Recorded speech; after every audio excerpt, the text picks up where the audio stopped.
Hi, this is Shayla with Whole Motherhood, and you're listening to Moms Learning with Moms. We have got Shari here with us today, and she's going to talk about some foster care and then some adoption and experiences that she's had in her life. And so we'll just start right off the bat with Shari talking to us how they started their family. So basically, my we were married, trying to do the whole having children thing, and it wasn't working. My body was not cooperating to have kids. And so I then turned to wanting to adopt because I always knew I wanted to be a mom. And so I just was like, I'm going, like, adoption is the key to go and the way we need to go. And it turned into, like, adoption is expensive. And we even looked into kind of fertility too to see if that was the case. And I was like, I can't do fertility because I'm not going to drop like tens of $20,000 and not be guaranteed to have a baby. Like, there's no guarantee at that point. So I really was then looking more into adoption, but adoption was super expensive as well. And we kind of started doing a lot of other things. And I was actually in a church setting, and I just had this thing of every child needs to know that they're loved, and every child deserves to know that they are loved. And I pretty much cried the whole way home. And I told my husband at the time, I said, and he just kind of looked at me and said, "We're doing foster care, huh?" And I said, "Yeah, we are." My husband at the time was a truck driver, and so he was gone quite a bit. I wasn't really working. And so I started doing the classes. You had to take all these classes, and I really enjoyed taking those. It made me learn a lot. The instructor that was teaching them said, he's like, "I'm not here to give you the warm and fuzzies about foster care because you can find those on your own. I'm here to tell you the reality and the truth of it. And if you don't leave this class every single time thinking, holy cow, am I doing the right thing?" He's like, "I haven't done my job." Wow. And so I remember leaving the class many of times, having discussions with my husband about, like, are we doing the right thing? Like, is this really what we want to do? Because there's a lot that comes with foster care, not just the kids, but you are dealing with addiction, you're dealing with abuse and family history and a lot of neglect and things like that you just, nobody really prepares you for. Like, we took these classes and yeah, they gave us an insight, but really when it came down to it, nobody prepared us for what we were about to face. And people ask me about foster care now. I kind of get really nervous when people tell me they're going to do foster care. Not that it's not needed, because it definitely is needed. And I adopted 3 through foster care. And of the 3, I have 2 that I still stay in contact with quite frequently. I have a grandbaby and I have a 13-year-old that is my world. And, like, I don't know what I would do without him. And so I tell people when they ask me about foster care, I tell them it's probably hands down the hardest thing that I've ever had to do, mentally, physically, but yeah, in a lot of ways, the most rewarding as well.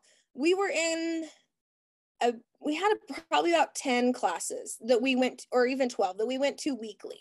So it was like a weekly class, like they were like 2 to 3 hour classes every week for 12 weeks. So, I mean, and in those, they go over a lot of, like, developmental problems and, like, issues that you will be seeing possibly with foster kids, how to deal with them, the legal process of, like, what are your legal rights as a foster parent, kind of just everything in a nutshell in 12 weeks. Like, it's pretty quick. We had to have background checks. They had to come check our home. We had to have all of our meds had to be locked up. Like, my house was definitely, like, it wasn't a home, like, in a way. Each kid had to have their own so much square footage in their bedroom. So you couldn't just cram a whole bunch of kids into a room, which does happen in some states. Like, they just have multiple bunk beds and they just put as many kids as they can. People say, like, well, they do it for the money. Foster parents are in it for the money. I will tell you right now, if people are doing it for the money, they're crazy, because there's not enough money in the world that prepares you for what you have to deal with. You're talking, you have visits with biological parents every week that you're driving them to and from. Most of these kids have never had checkups with dental or dentists or health appointments. usually they're not up to date on vaccines, and like they're so far behind in a lot. And also with school, you have to meet with school boards, you have to, like, it's a big huge process to have these kids come into your home. And on top of that, they come in, they don't know you, you know what I mean? They're getting placed, it's basically like they have not just death of one person, but of their whole entire identity and who they are and their whole entire life. You know, like if you can only imagine waking up one day and never being able to have your own room, like you have a bag, like a sack. That's 90% of the time I would get them with a sack of clothes in their hands, and they show up to this house. And even though my house was a safe place, to them it felt scary because it wasn't their norm. It wasn't what they were used to. And so a lot of times they would try to cause chaos in your home because that's what felt normal to them. That's normal to them, not to you.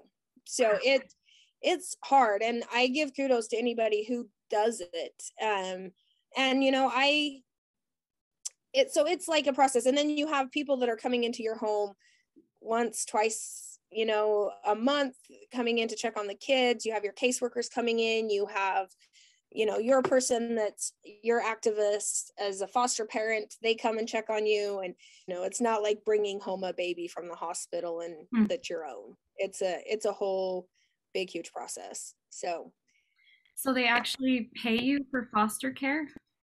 They will pay you, depending on the age of the child, they will pay you so much a month. Like I said, it wasn't huge. And anybody that says, oh, I'm going to do this for the money, 90% of them would quit within a week because it's just not, I mean, it's a 24-hour job.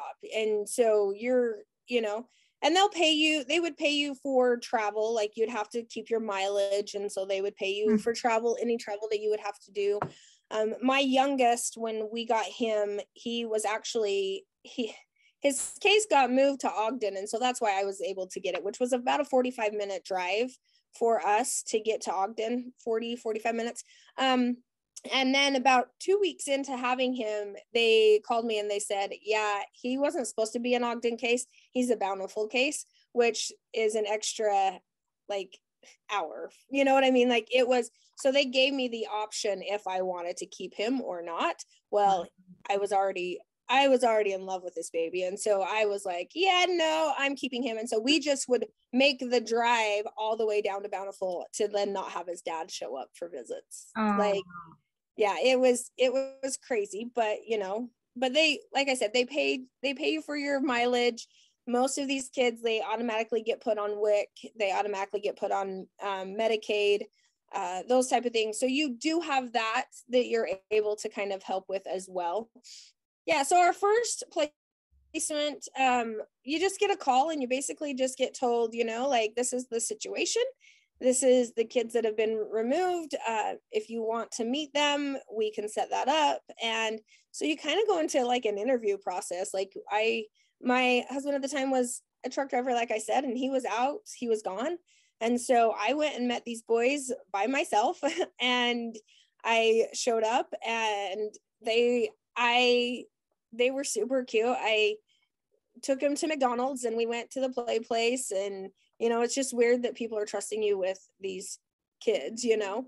And at the time I didn't realize it, but I actually had passed their biological mom. She was just leaving from a visit and I passed her in the doorway and she knew who I was, but I didn't know who she was. And she was not very nice to me, to say the least. Like the biological parents a lot of times have this feeling of like, you're there to replace them. You're there to take over their job and you're just there to try and get their kids, right? Like that's the whole reason you're there. And so they have a lot of anger towards you as a foster parent when really it's not you, it's their choices that the reason they're there. And so I didn't realize it was her, but I took the boys and I then called my husband and I said, hey, this is the situation. And he's like, how do you feel? I trust you. And I said, great, I'm going tomorrow to pick them up. So they were in a sibling group and they really try hard to keep siblings together if at all possible, but it's hard. If you have 4 kids, it's hard to find a home that has room for all 4 kids, because like I said, you have to have so much square footage, you have to have, you have to have the space. And at the time, my husband and I had just moved from Idaho back to Utah. And so we were living in a 2-bedroom apartment. So we were doing foster care out of a 2-bedroom apartment. So we only had room. The bedroom was big enough to have 2 kids in it. And I didn't have any biological kids. So we were able to take the 2 boys. They had an older sibling as well. And then they had a younger sister. So it's coordination of being able to have visits. Like we would have visits once a week where I'd take them down. They'd have visits with their siblings and their mom. And over time, one of the things that I always did was whenever I got new placements, I would take them and have professional photos done of them. So I could put them in my house, but also so that I could give them to the parents, and the whole reason they kind of say they do visits, it's not necessarily for the kids, because the kids are resilient and the kids would it's mostly to keep the parents engaged, because if you were to take the kids away from the parents and not give them a chance to even fight for anything, like at that point their purpose is gone. Like they don't have a purpose to do anything. So you really, as a foster parent, you not only are you taking care of the kids, but you become, if you're able to, you try to really become a support to the family to get back. That is the number one goal. It's not adoption at all. It's the number one goal is to eventually get these families back together. And so when you're doing that in mind, like it's really hard to not fall in love with these kids. I had these boys for over a year. We ended up moving into a home while we had them. And in that process, their older sibling, his foster placement became interrupted. Like they couldn't take him anymore. So they reached out to us so in the process of us moving into a home, we had to have our house re-licensed, and they had to come and quickly do an inspection, make sure everything was right. And then they licensed us to be able to take 3 kids at that time because we had the room. So we then got their older sibling as well. So we had all 3 brothers with us. How old were the boys? They were 10, 8, and 4, I do believe. Wow. So, and the 4-year-old, he melted my heart. Like he was the one that he would lay in bed and play with my hair and say, "Shari, I just love you." And I was just like, oh my goodness. But when we first got him, he couldn't even talk. They thought he would never be able to talk.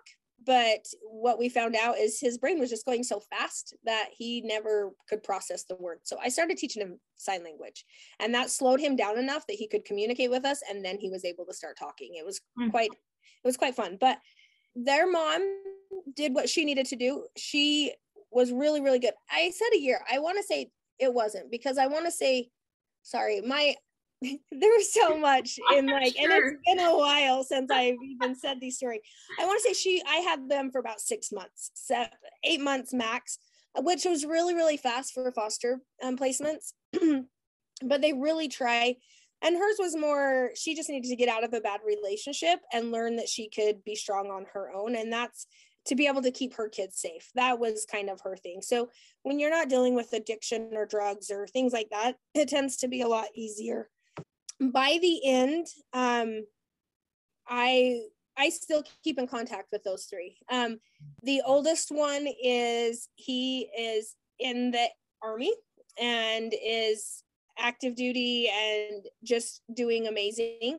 The second one, he just graduated high school and everything. And then the youngest one still struggles with their mom, but she reaches out to me and we talk quite a bit about things. And so it's just awesome. It's really, really cool.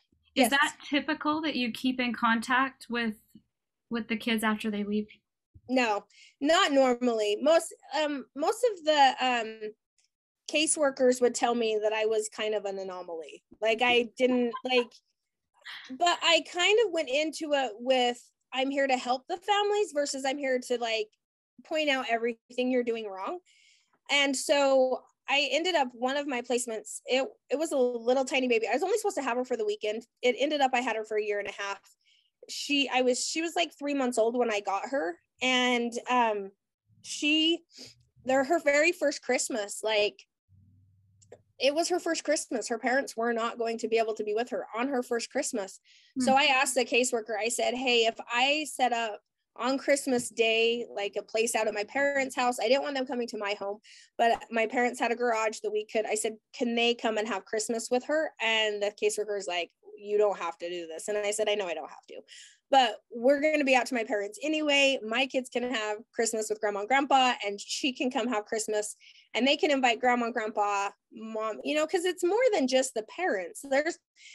They're coming from big families, that really love and care. And a lot of times, the other thing I didn't say, in the state of Utah, and I don't know if it's anywhere else, they try their first thing before placing a kid in a foster home is they really try to place them with family.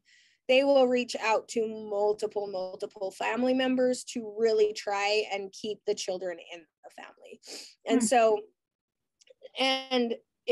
foster parents are kind of the last resort when it comes to placing children, because they want to keep them as close with the family as possible. But that can be really, really hard. As much as I wanted to be a mom, as much as I wanted to adopt kids, my number one priority at the time was to really help these families become stronger. So yeah, I'm still in contact. I want to say with most of my foster kiddos. There's a few that I'm not, but for the most part, I am. And if they see me in town, they'll give me a big old hug, and like the parents do. The little girl that I said that I had for a year and a half, she went back home to her mom, and she now doesn't, she was only 1.5, she doesn't really, she saw me when she was like 3 and came running up and remembered who I was. But now she's 13. She's older. And I haven't had contact with her, but her mom knows who I am. And so her mom will, if she sees me, give me a hug, ask me how I'm doing, make sure, it's really awesome. So yeah, that's really neat. That's amazing. I mean, like I said, it's really rewarding to watch families get reunited. It's really rewarding to see them, because it's not easy. They have to do a lot to prove that they can have their kids back. And so it's not like it's just handed back to them and given them their rights. Like, they have to take classes. They have to put forth a lot of even money and work and drug testing over and over and over again, just to make sure that they're where they need to be. And so and my job as a foster mom is to keep the kids safe and to keep those relationships with the parents open.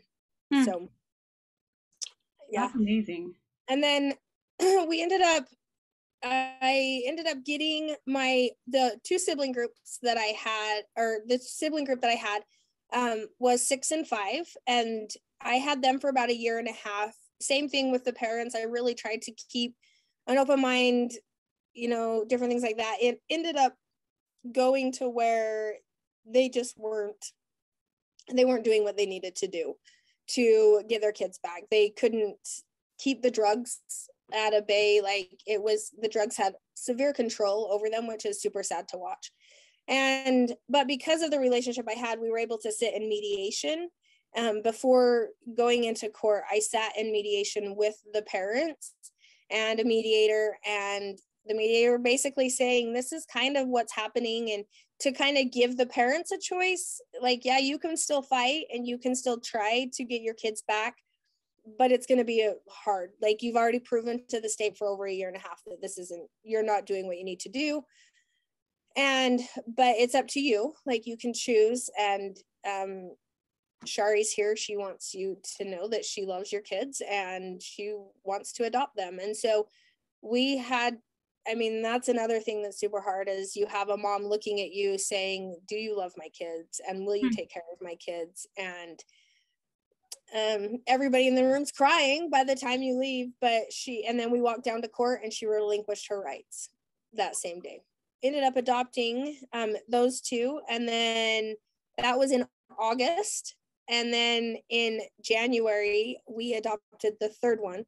And not very seldom will they usually just give you one case at a time, because there's so much involved in it. They actually ended up giving me 2 cases at one time. I ended up having my older 2, and then I ended up getting a call and about the youngest one that I had. He was 3 months old, and when we got him, he would have seizures and things like that because he was going through withdrawals of drugs from being in utero. And so but he was just this happiest little cute ball of energy and everything. And his mom was in jail, and so we wouldn't have to have visits with her. Dad, we had to get paternity to make sure he was dad. Once we had that, we would have visits with him. But it was just kind of that process as well. And the mom always said, when dad relinquishes his rights, I will too, because he's not my baby. Like, he's supposed to be yours, is basically what she told me when we would see her in court. She was like, so we got a phone call one day, and the caseworker said, dad's done. He wants to relinquish his rights. And I was like, holy cow. And so we adopted our first 2 in August, and come December, we adopted him. So we adopted 3 kids within like 6 months. And I know, and so I mentioned we didn't do adoption because of how expensive it is. In the state of Utah at the time, it could have changed by now, I don't know.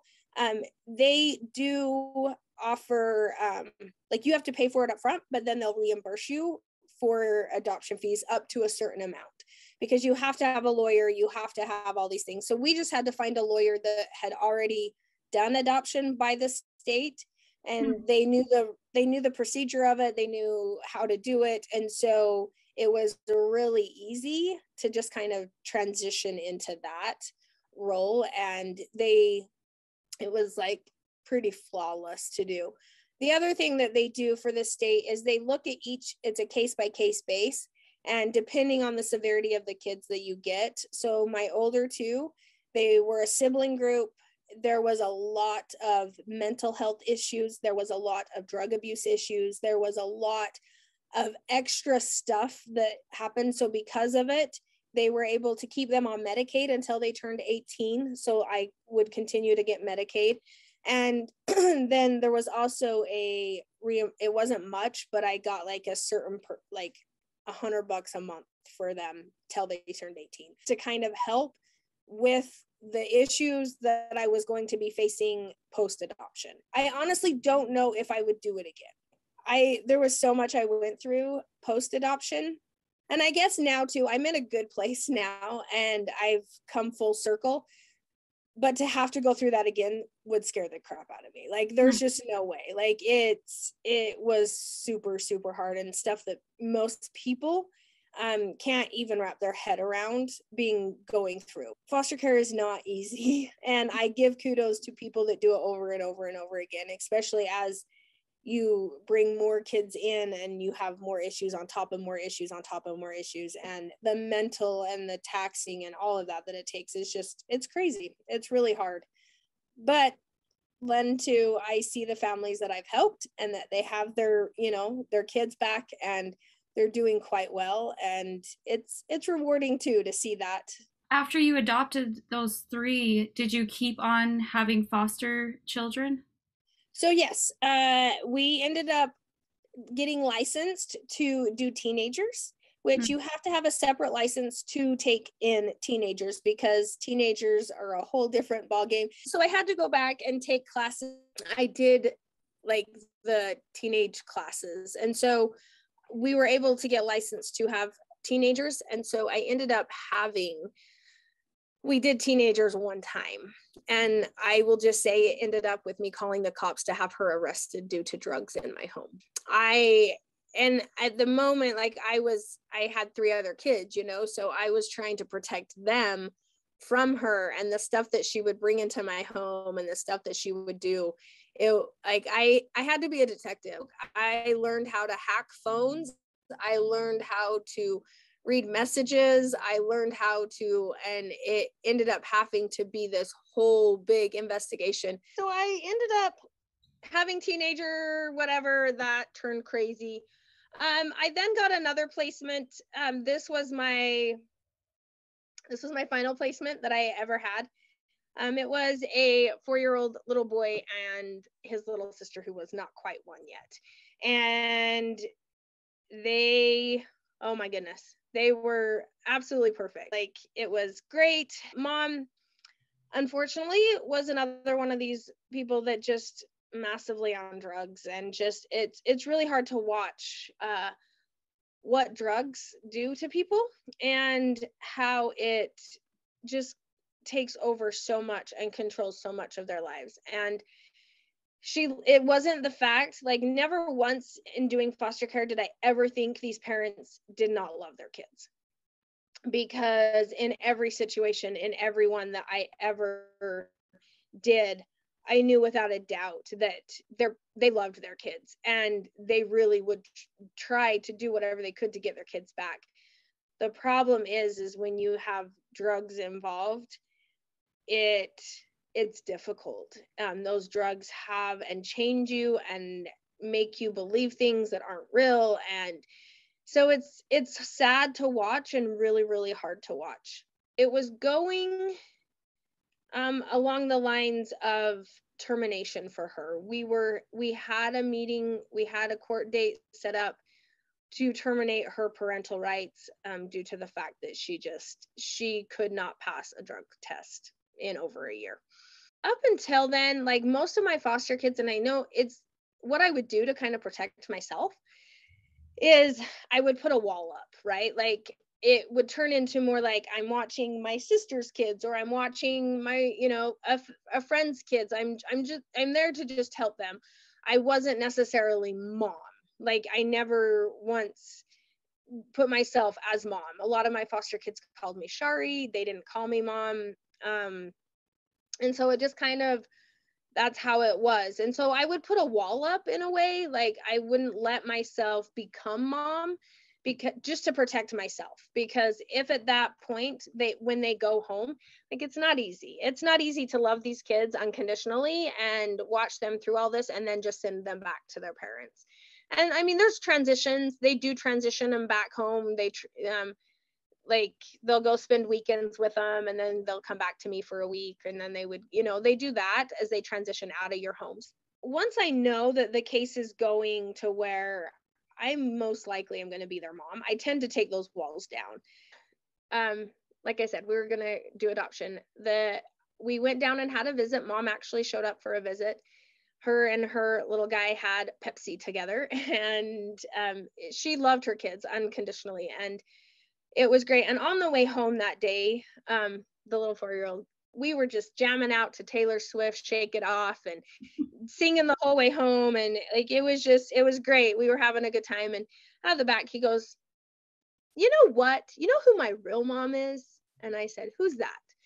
Thinking, because we just saw her, he would be telling me his mom and everything. He goes, "Her name is Shari." And I'm like, okay, like, you just totally melted my heart. And like, it's just kind of that, I was mom. Like, I was mom at that time. But that night, we were just having such a great time. He had recently, about 3 weeks prior to that, had just had his tonsils removed.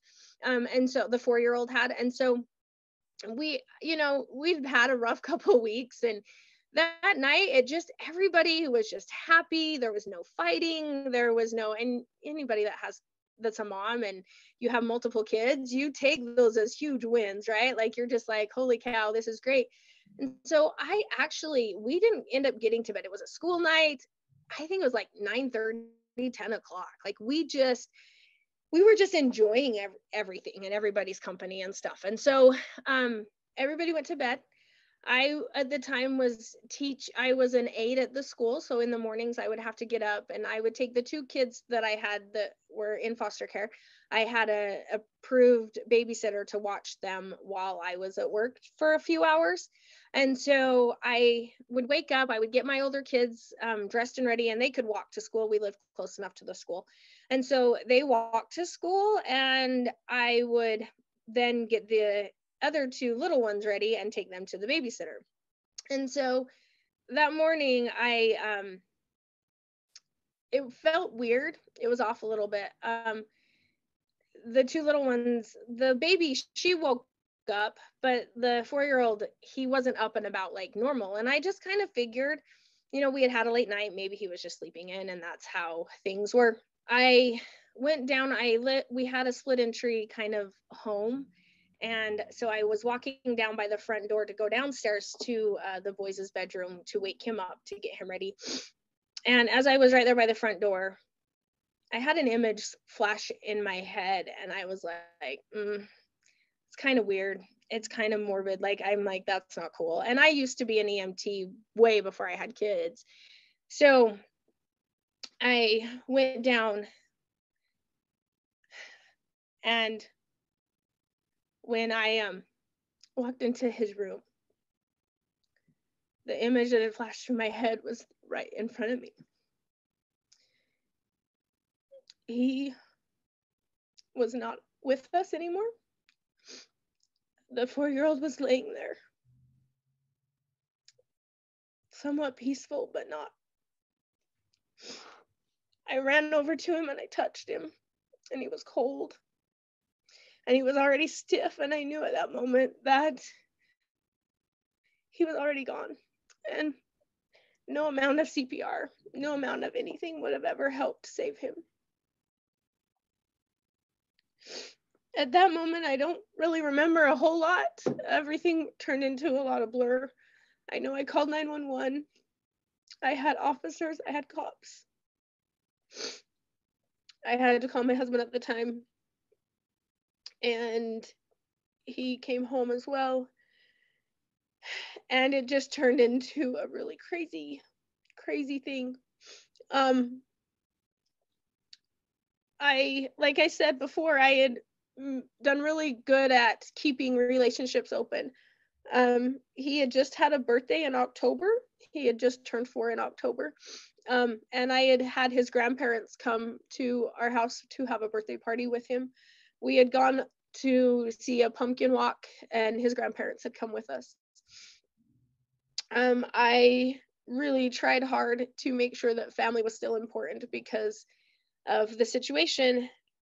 They even came to my youngest son's football games that wasn't even their grandson. I kept really close. And so because of that, and because of him still being in foster care, my life turned into a investigation of multiple things, and they had to investigate over and over. I had to take the little girl in to be physically checked out to make sure she was fine, which a doctor approved, said she was fine. They then told the family it was up to them if they wanted her removed from our home or not. But because of the relationship I had built with this family, they said, no, we want her to stay. But over time, they had family member that came forward that said, we want her now. At the time, they didn't want 2 kids, but now that it was just her, they wanted her. And so we started to transition her into their home as well. So we had our last Christmas with her, and I sent her off to live with her aunt and uncle in January. So I ended up not just losing 1, but losing 2 kids that I literally had taken my walls down. I had figured out like I was going to be their mom. And so it was rough. It was definitely the start of a very, very rocky 6 to 7 years for me. But at that moment too, I decided at that moment foster care was not where I needed to focus. I needed to focus my time on the 3 that we had adopted and get myself back to, and that was hard because for the longest time I felt like my identity was a foster mom. Like that was who I was, and that was part of who I was a foster mom. And so I didn't know what to do when I'm not a foster mom anymore. Did they ever find out what had happened to him? So I did find out what happened. It was about 4 years later that we found out. After all of that happened, I had a really good friend that lived in South Africa, and she said, hey, look, we have enough airfare. Like, we want you to come to South Africa and like get away. You've had like all this happen. Like, you just need a break. And so I asked my husband, and he said, yeah. And I said, well, we could take our tax return and you could come too. And he said, no, I don't want to. And I said, fine, I'm going. Like, I'm going to South Africa. I have a chance to go to South Africa. I am going to South Africa. And so I relied on a lot of my family and like friends, and for 3 weeks I had like my kids dispersed. Like I had a time worked into everything, and I left and went to South Africa. When I was in New York coming back home, I got a message from my daughter, who at the time was 11, 12. And she told me in her message that she did not want to come with her dad to pick me up from the airport, which I thought was weird. And I was like, okay, that's not normal. And then I pushed her a little bit more, and she proceeded on telling me through Messenger that she had been touched inappropriately by her dad while I had been gone. And it's really sad that at first I did not believe her. Like, because you got to realize these kids coming from foster care, I got her when she was 6. At age 6, she told me what sex was. We had issues with her and boys. Like, it was one thing that we were having to deal with. And there had been issues with cousins and different things like that. And so when she told me this, at first I didn't want to believe her. I had been married for 12 years, like 13 years. It was not on my radar at all. Was just kind of shocked, but I got home, and the first thing my ex told me was, we need to talk. And at that moment, he admitted to everything she had told me. And I told him he needed to leave and that he needed to turn himself in. And if he didn't, I would, because I wasn't going to be a person of knowledge and not share. He ended up turning himself in, and that started that investigation. So not only were they investigating the death of the 4-year-old, all these things. So I tried for a couple years while he was in jail. I supported him while he was in jail. But the one thing I told him is, if my daughter never felt comfortable with him, we would never live together. So that was going on, and I was then now a single mom, raising my kids on my own. And my son, who was 5 when we got him, he was difficult. He was a runner. I would get phone calls from school from the time he was in kindergarten. I would almost get a phone call daily, if not twice a day, from the principal with issues that was happening at school with him. He had my house on fire at one time. He would strangle cats and hurt animals, and we were dealing with a lot with him. I finally kind of got him diagnosed with reactive attachment disorder. If anybody knows what that is, it's rad. It's basically, it's not something that typically you can just get over. It's because a therapist explained to me the most and the easiest way to say it is, when babies cry, they come back to their mom and dad for support and love and connection. And so it's this constant, that's like, as a parent, you're constantly helping your kids build that attachment to you, that you're a safe place, that you're a safe place, that you're a safe place. My 2 older kids were severely neglected, left for days without food, in a crib, in a dirty diaper. They were severely, severely neglected as young children. And those first 5 years of life, when that happens, what happens is, instead of building this circle of coming back, it turns into a straight line. They do self things. So authority, parents, they don't care. It's not anything to them. I had a friend that moved into the home with me. She needed a place to stay, and I needed income for my rent. And so she moved in, and she was like 20, 21-ish. And I say she saved my life because I did not realize the mess that I was living in with him as a child. He would abuse me, and as a parent, what do you do? Like, they don't teach you. They tell you, like, as a parent, you don't abuse your kids. But what happens when your kids start abusing you? Like, there really is not much out there for that. And I ended up having the cops come and get him a couple times and take him to they have juvie, which holds him for 24 hours, but that's about it. They won't do anything else at that point. There was one time that he came home from school. I had already gotten a phone call from school, and my other 2 kids at home, I was trying to protect them. So we went for a drive, and I was on the freeway going about 75 miles an hour on the freeway, and he got mad at me and he grabbed my steering wheel and spun me, and we ended up in the borrow pit, and he jumped out of the car, ran into the freeway, and all I saw was cars just like swerving to miss him. And it was getting really scary. He went to the detention center again, and I went over and I just told him, I said, I can't bring him home. This was the final of the final. He had called 911 because I had taken the phone away from him, or his music away from him at night, and told them that I was sexually molesting him. And like, I'm like, I can't, he's going to destroy my family and my kids, and I can't have him do that. So I told him, I said, I can't bring him home. I said, I don't know what you guys got to figure out, but I cannot take this kid home with me. And at that point, they told me that they would charge me with neglect if I did not take him home. And I was like, if I take him home, I'm neglecting my other two children. It was very, very difficult. He was 12 at the time, 13. He was becoming stronger than I could. I'm only 5'3", and he was now 5'3", 5'4", and his strength would, like, it was just crazy. My family, honestly, at that point I have a brother who, him and his wife, took guardianship of him. They actually came forward. Their youngest was in senior in high school. They didn't have any little kids at home. And so they took guardianship of him. And I honestly, at that point, for about 4 months, went MIA.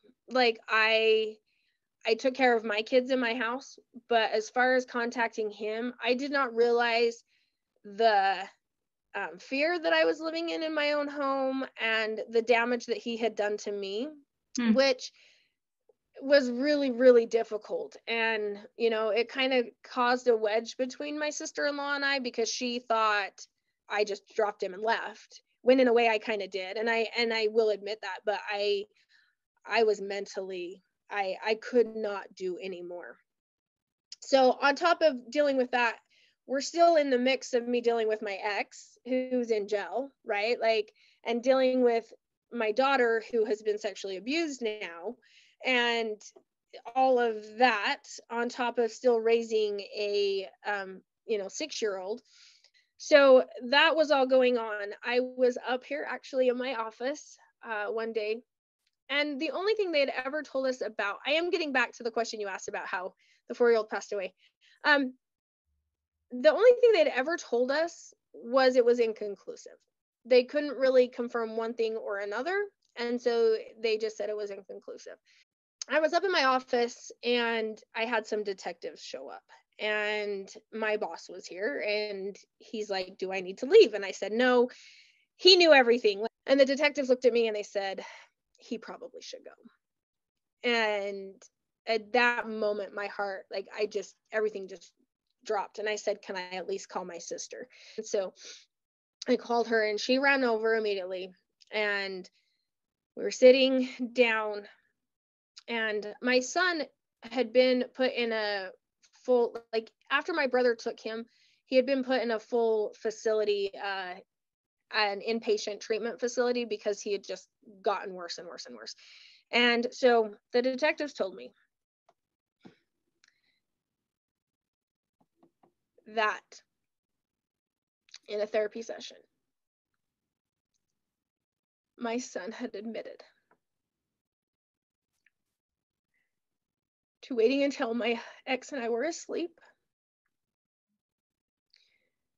to go downstairs and strangle the 4-year-old.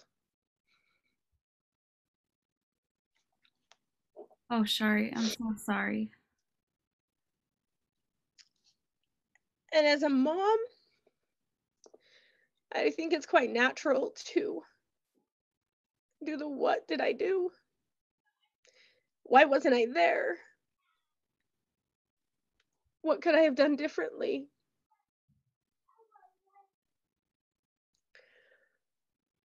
And doubt yourself and question yourself. And I think as parents and as moms, we are so bombarded with so much around us all the time that we tend to question ourselves all the time and wonder.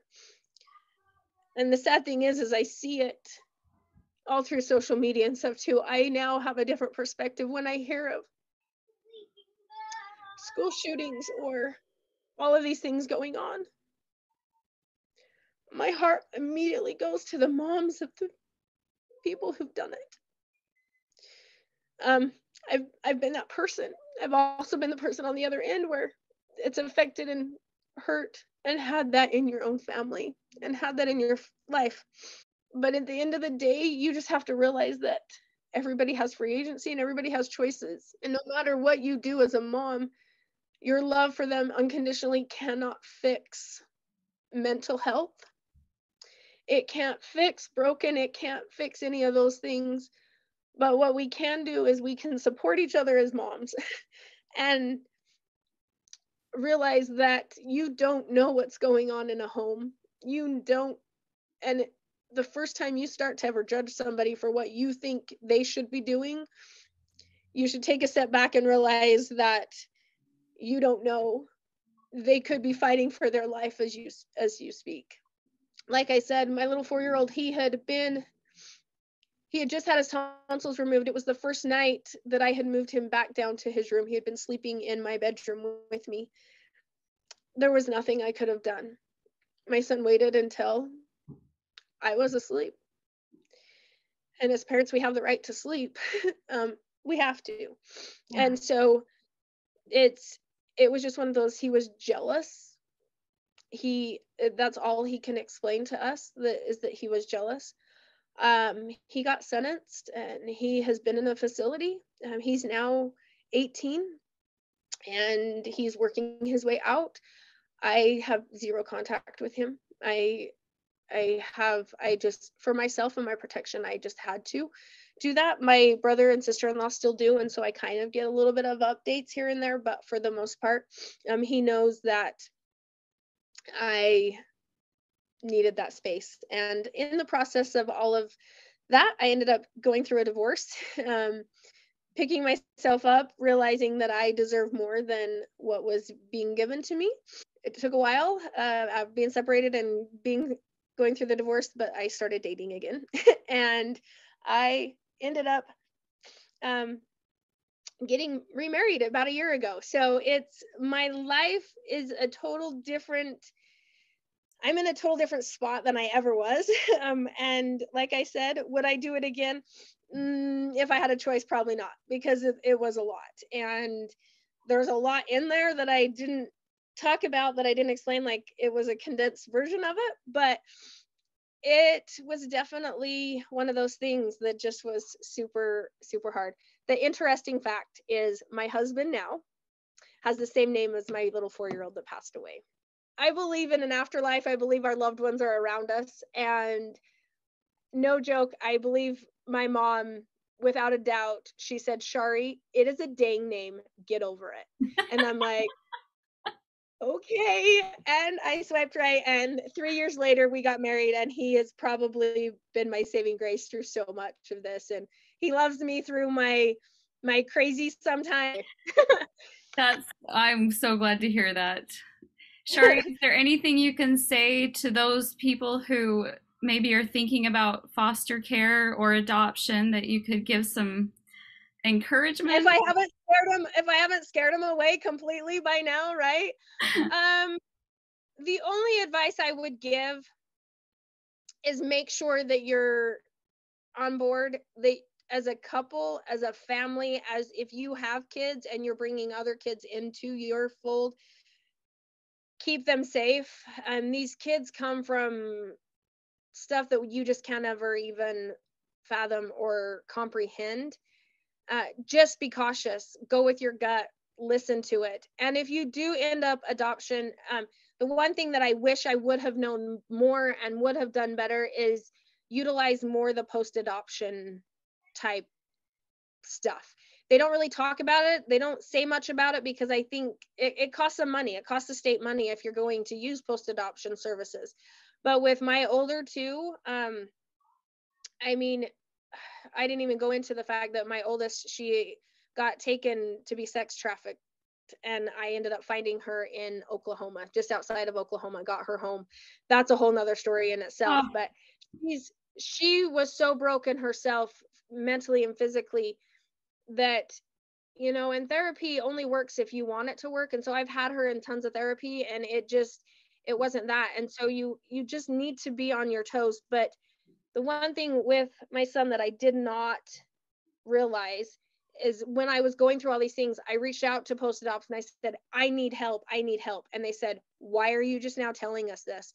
Like, I had issues through all school with him.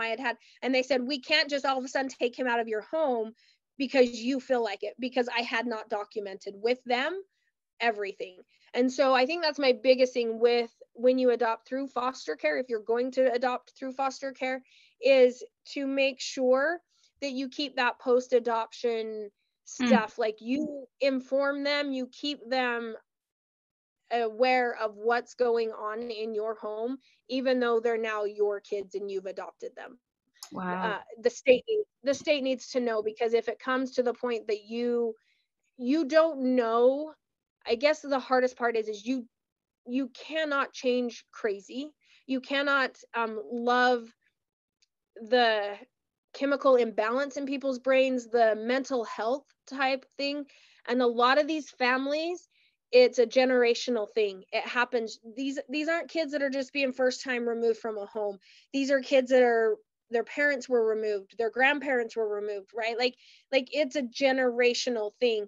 And it's not necessarily because of the drugs. It's honestly because of their DNA, because mentally they're schizophrenic, they're bipolar, and they don't get the help that they need. And so instead they start using substance abuse to try and fix their heads because they know they're not right. And then that just leads to more problems. And so you don't realize when you have kids that are 3, 4, 5, 6, yeah, they're little, you can control them. But once they turn 12, 13, 14, 15, and they start to have hormones change and they start to have all of these things, a lot of those things that you don't have any idea is there can come out. And so my biggest advice for anybody that's going to do foster care is just make sure that you've got to just be aware all the time, and you just need to make sure that you keep those post-adoption services that they offer and really be diligent and fight for your rights with post-adoption, because there will come a time, hopefully you won't ever need it. I can say my 13-year-old, I got him when he was 3.5 months old. He is my pride and joy. He is a happy go lucky kid. Everybody loves him at school. He gets straight A's. I mean, there are good, like, not everything's bad. My daughter now is 20. She is functioning. She struggles a ton, but she's functioning. She has a little girl herself. I am a grandma, and that little girl, she is the best mom in the world. And that is joy for me to watch, that because I was able to help her through so much, and she thanks me over and over again for being there for her. So there is good that comes out of foster care. You just have to constantly be on your toes. If you have thoughts or anything, don't second guess yourself.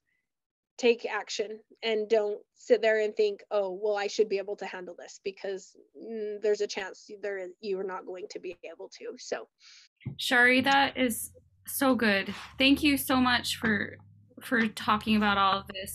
You're quite amazing. That sounds like probably the hardest thing I've ever heard. I am so amazed. We're going to encourage those who are listening to just keep learning, and we'll see you next time.